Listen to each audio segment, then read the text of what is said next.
کرنے کے جو فضائل آتے ہیں اس میں سے ایک فضیلت یہ ہے کہ خرچ کرنا سب سے نفع بخش تجارت ہے. معلوم بیسٹ بزنس اگر دنیا میں کسی نے کیا تو وہ آنے والی ہیئر آفٹر کی لائف کے لیے یہاں انویسٹمنٹ کیا. یہ سب سے نفع بخش تجارت ہے. کون سی؟ اللہ کے راہ میں خرچ کرنا.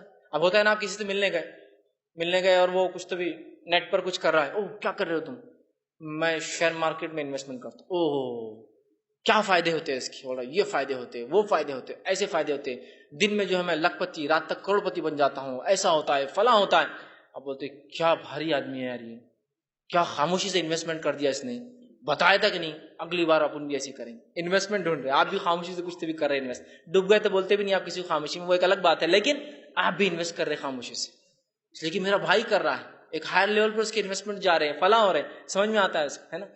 اب اللہ کی راہ میں خرچ کریں گے، نہ کچھ دکھ رہا ہے، نہ کوئی معاملہ ہو رہا ہے طے، نہ کوئی سمجھ رہے نا آپ. یہ باتیں ہم کو کیوں سمجھ میں نہیں آ رہی؟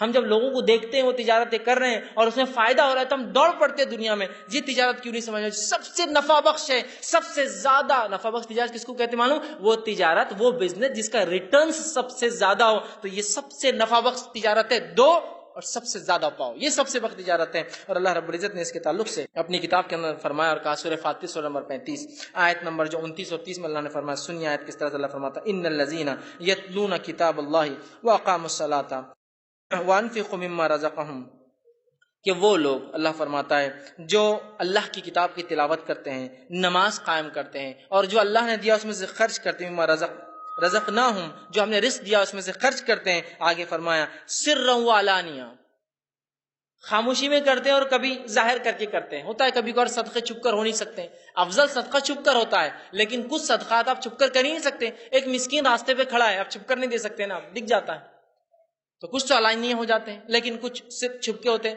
تو کہا وہ لوگ جو قرآن پڑھتے ہیں، نماز قائم کرتے ہیں، اللہ نے جو مال دیا خرچ کرتے ہیں، جو دکھ جاتا ہے، جو چھپا کر کرتے ہیں. اللہ نے فرمایا ان کے تعلق سے علانیۃ یرجون تجارتا لن تبور، ایک ایسا بزنس کرتے ہیں جس میں کبھی گھاٹا ہوتا ہی نہیں ہے. اللہ کی راہ میں خرچ کرنے میں کبھی گھاٹا ہوتا ہی نہیں ہے. یہ ایسی تجارت ہے جو ڈوبتی ہی نہیں ہے. دنیا کی ہر تجارت ڈوب جاتی ہے یا انویسٹ کرنے والا مر جاتا ہے، دونوں میں سے کوئی چیز ہوتی ہے.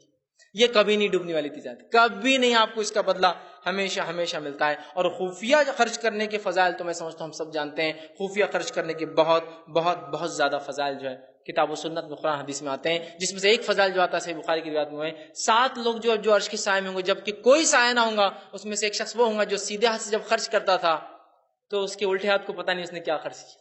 مطلب یہ کہ اتنی خاموشی میں خرچ کرتا تھا، اتنا خاموشی سے دیتا تھا، کسی کو نہیں پتا اس نے کیا دیا. اور ایسے اللہ کے کئی بندے ہیں جو حقیقت میں واقع میں اتنی خاموشی سے اللہ کے نام میں جو ہے خرچ کر دیتے ہیں. اللہ رب العزت جو ہے خرچ کرنے کو ایک تجارت بتاتا ہے، اور وہ تجارت کے تعلق سے اللہ رب العزت نے بہت ساری باتیں فرمائی. خرچ کرنے کا ایک فائدہ جو آتا ہے وہ یہ کہ جو